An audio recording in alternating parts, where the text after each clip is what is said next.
Good morning, good afternoon, good evening, and welcome to another Through the Bible episode here, Breakthrough Ministries. Once again, we're going through the book of Proverbs, and Proverb was written to give instruction to young men about how to guide their life. So if you're a young man and you need advice, or a young woman and you need advice about the friends you pick, your work ethic, money, relationships, evil, good, all that stuff, it's all in the book of Proverbs. And in the very beginning, remember that it said the wise will hear and increase and add to their learning. So you can never really get too much wisdom. It also put the value on wisdom. It said it's far above rubies, and anything you desire cannot be compared to gaining wisdom and common sense. So without any further ado, let's get into chapter 14. What it is, we're going through a 31-day study, and there's 31 chapters in the book of Proverbs, so you can read a chapter a day. And we're going through that. And I went over yesterday concerning the different types of characteristics that was within Hebrew poetry. Instead of rhyming, it's kind of like a mental rhyming where it's two ideas contrasting in a little short verse. And let me go over again that type of poetry, the breakdowns of it, and then you can look for it as you go through the book of Proverbs. But Hebrew poetry characteristically had two, sometimes three lines that are parallel in thought rather than in rhyme. In synonymous parallelism, the second line repeats the essence of the first, only in different words.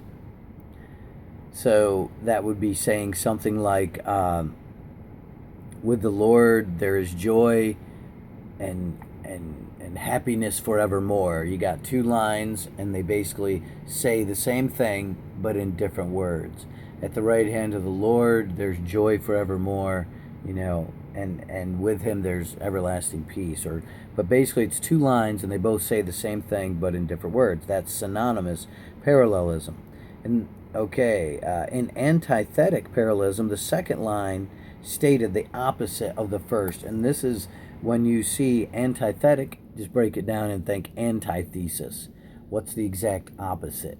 So you can say with when pride comes, then comes shame, but with the humble, there's wisdom. So you have shame in one and wisdom in the other. You have pride in one contrasted by wisdom in the other.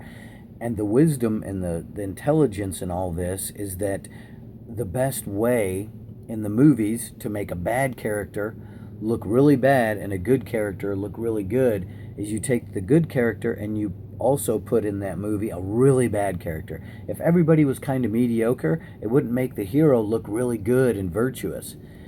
But if you put a really devious character in a movie, then you can see how good the other one is and how bad the other one is. And it's the same way in these verses. You see the stark contrast of a godly life and the stark contrast of a wicked, evil life. So that's the wisdom of these. Okay, so that is the second type. It's antithetic parallelism, and it's my favorite type of verse, really, in Proverbs. So it's when the second line is the opposite of the first. Okay, and then when the latter line builds on the first without either repeating or contrast, it's referred to as synthetic parallelism. So it's synthetic. So you got three types: synonymous, antithetic, and synthetic. And it's good to read that and know that. That way, as you're going through Proverbs, you can determine which type is which. And if you're in some kind of English class in college, you can really impress your English teacher with knowing that. Anyways, all right, let's get right into Proverbs chapter 14. My favorite version of the Bible of all time is probably the New King James Version.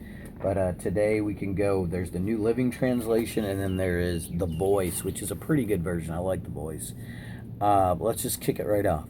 Proverbs 14, verse 1. A wise woman builds her house, but a foolish one tears it down with her own hands. There's so much wisdom in that verse right there. A wise woman builds her house, but a foolish one tears it down with her own hands.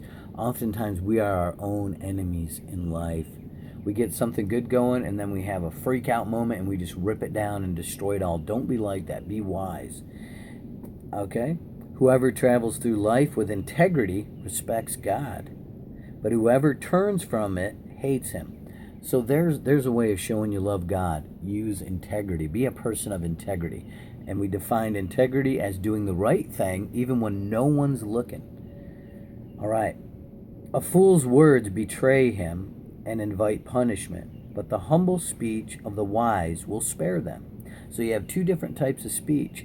Someone prideful and a fool, his words betray him and they bring punishment on himself. How many times have you been somewhere and someone says something out loud, next thing you know, they're in trouble for it, they're in the corner of the classroom. But if you're humble in speech, your words will spare you. All right, a farm without oxen has a manger without grain. Actually, the best translation of this one is, where there are no oxen, the manger is clean, but much increase comes through the strength of an ox. And I can remember someone quoting that verse one time, and I'm like, what in the world does that mean? Okay, let's repeat it.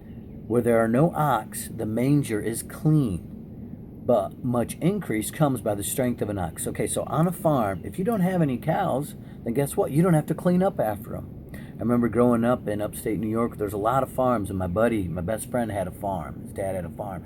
And you used to have to get in there and clean out the old dirty straw and throw down new straw. And it was a lot of hard work.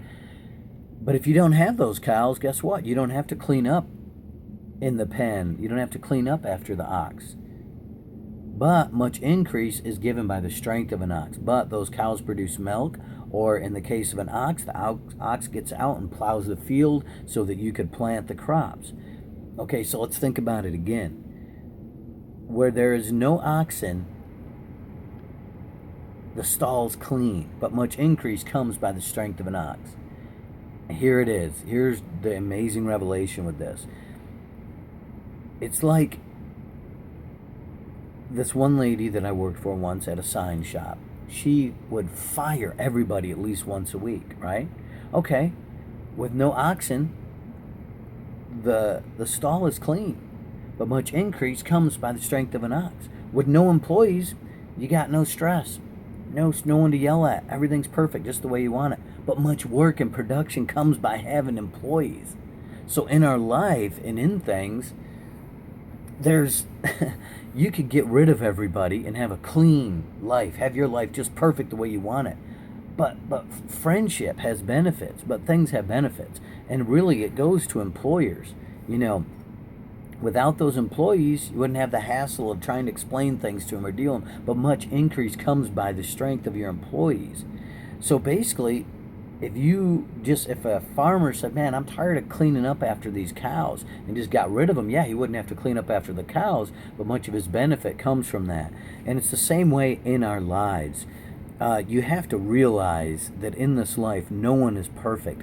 And if you just filter only into your life the most perfect people, you will have an empty life. So, one more time, where there are no ox, the trough is clean, but much increase comes of the strength of an ox. All right. An honest witness can always be trusted, but false witness breathes out nothing but lies. So you have right there the antithetical poetry. The first one talks about an honest witness. The second one, all he does is pour out lies. And Christ said, out of the abundance of the heart, the mouth speaks. Wisdom eludes mockers. Though they seek it, they'll never find it. But insight comes quickly to those with understanding. Walk away from the company of fools, for you cannot find insight in their words. It takes wisdom for the clever to understand the path they are on, but the fool is deceived by his own foolishness. Fools make a mockery of guilt and repentance, but those who do what is right receive special standing. Only the heart can know its own resentment. Likewise, no stranger can experience its joy. I think there's better translations that say, only the heart knows its own bitterness, and a stranger does not share its joy. Have you ever gone through something in life and you're just devastated and heartbroken, and all the people around you are just numb to it? They don't understand. They're still cracking jokes and whatever, A lot of times the things you go through in life, no one else is experiencing that sadness you're going through. And also the same thing, a stranger doesn't always share its joy. So don't always expect everybody to be right in key with you with what you're feeling or what you're going through. Once in a while you'll get a best friend who seems to sync right up with you. He's happy or sad when you're sad. Best friends are a treasure like that. Anyways, only the heart can know its own resentment. Likewise, no stranger can experience its joy. The house of the wicked will be destroyed, but the tent of the upright will prosper. Okay, here's a theme that keeps reoccurring in Proverbs. Wickedness does lead to destruction. Righteousness does lead to prosperity. All through the book of Proverbs, it's saying God's going to watch out for the godly. He's going to protect them. And it always talks about the destruction coming upon wickedness. So don't ever think or get sold in your mind that, man, it's worthless to live a godly life. Over and over in Proverbs, it says it has rewards. And then it's also an antithetical form of parallelism. It's antithetical. The antithesis is that wicked equals destruction, righteousness equals prosperity. The house of the wicked will be destroyed, while the tent of the upright will prosper. Before every person lies a road that seems right, but the end of that road is in destruction. The better translation, I think, is there's a way that seems right unto man, but the end thereof is death. And there are some ways that seem right, good, and correct in this life, but the end of those ways is death. So you really got to pray to God and ask to reveal what is the end of this road. It seems right now, but the end of it is death. A simple explanation is like smoking cigarettes. It seems right to people, but the end is lung cancer and death, right? And there's other ways that I'm sure you could probably think of a lot of examples. It seems right to people, but the end is death. Certain lifestyles, they end in death. They end in disease. They end in death. So there's a way that seems right to a person, but its end is death. So really what we need to be looking at is the end. How's our life going to end up? I got a friend, he's always saying, what's your 5-year plan? Because what's going on right now, we need to also be thinking of the end. Where is what we're doing right now today going to put us 5 years from now? It's kind of a tangent, but speaking about planning out your life, what you need to do is you need to have long-term goals and short-term goals. And then you need to look at your long-term goals and say, is what I am doing right now today bringing me towards those long-term goals? Oh wow, I want to be a medical dental assistant. Okay, are you right now today enrolled in any classes for that? I want to travel the world and I want to be a National Geographic photographer. Are you enrolled in some classes in photography? Are you applying at different jobs that'll do that? Are you preparing right now today for your end? It's like those giant staircases built up the sides of a mountain. They didn't just start with the top step. They started laying the bottom work. So, but back to the scriptures. There's a way that seems right unto man, but its end is death. And that's where you need to pray for your loved ones, for your family, for yourself, that you're always on a way that ends in life. You're not being deceived. You're thinking that this road, because remember Christ said, broad is the road and easy is the path that leads to death, and many are they that go in thereby. Why? Because narrow is the way and difficult is the way that leads to life, and few are they that find it. Difficult is the life of godliness. It's easy to just blend in and go with the sin and with the crowd, but that way ends in death. And there's a way that seems right to man. CNN says it's right. Public radio says it's right.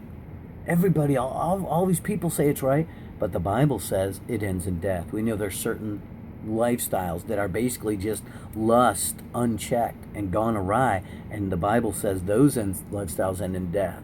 So they may seem right to all the polls, to everybody says this is right, but in the Bible it ends in death. It's better to follow the Bible, right? All right, let's get right through this. We got a bit to get through. Wow.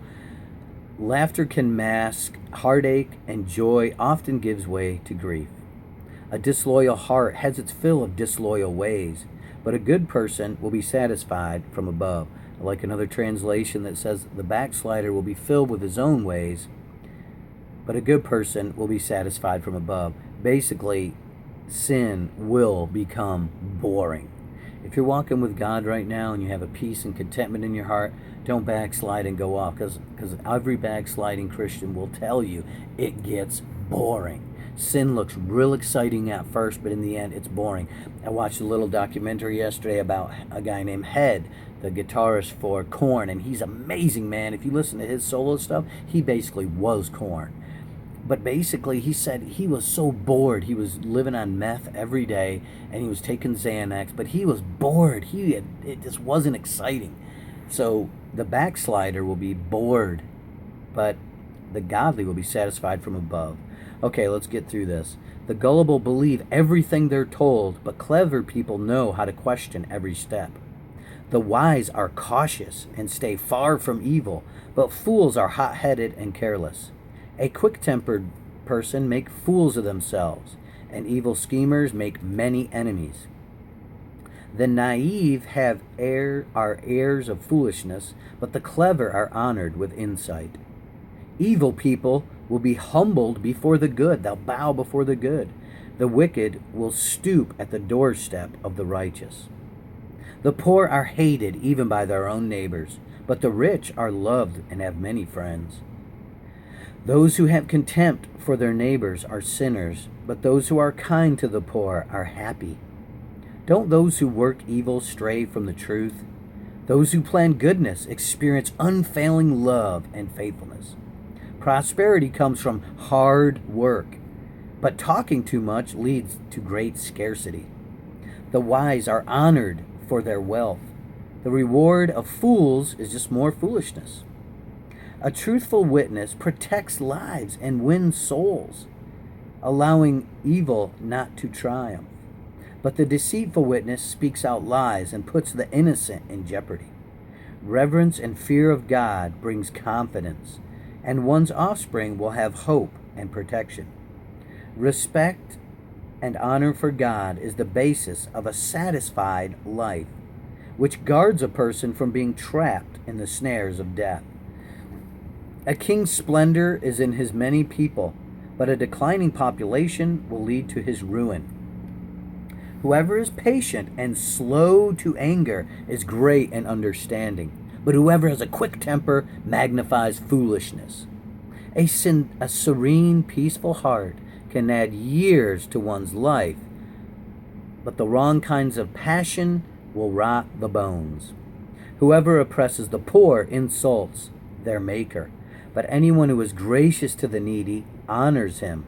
The wicked are waylaid by their evil actions, but the right living find hope sanctuary even in their death. Wisdom rests in the heart of one with insight, and it can be experienced, and it can even be experienced by fools. Living according to God's instructions makes a nation great, but sin is a reproach to any people. The king shows his kindness to a servant who acts wisely, but his anger burns towards one who brings shame. And that's it for chapter 14. I hope you took a lot away from it. Remember that basically don't have a quick temper. There's a road that seems right, but it ends in death. Pray to God to be on the right road. There's a lot of wisdom and power in all these. And just remember that the house of the wicked will be destroyed, but the tent of the righteous will prosper. So just remember, once again, the theme in Proverbs is, with godliness there is a reward, there is a blessing, and surely as every time in here you see it, there is destruction on wickedness. So seek to really get on the wise road and stay on it, and seek wisdom. Help poor people. If you do that, you're honoring God and he'll honor you. But whoever insults the poor, you're really insulting God, their creator, because they're made in God's image. All right. And then can you remember the three types of poetry? It's antithetical, synthetic, and then synonymous. Antithetical is when we have a verse that has antithesis, two opposites.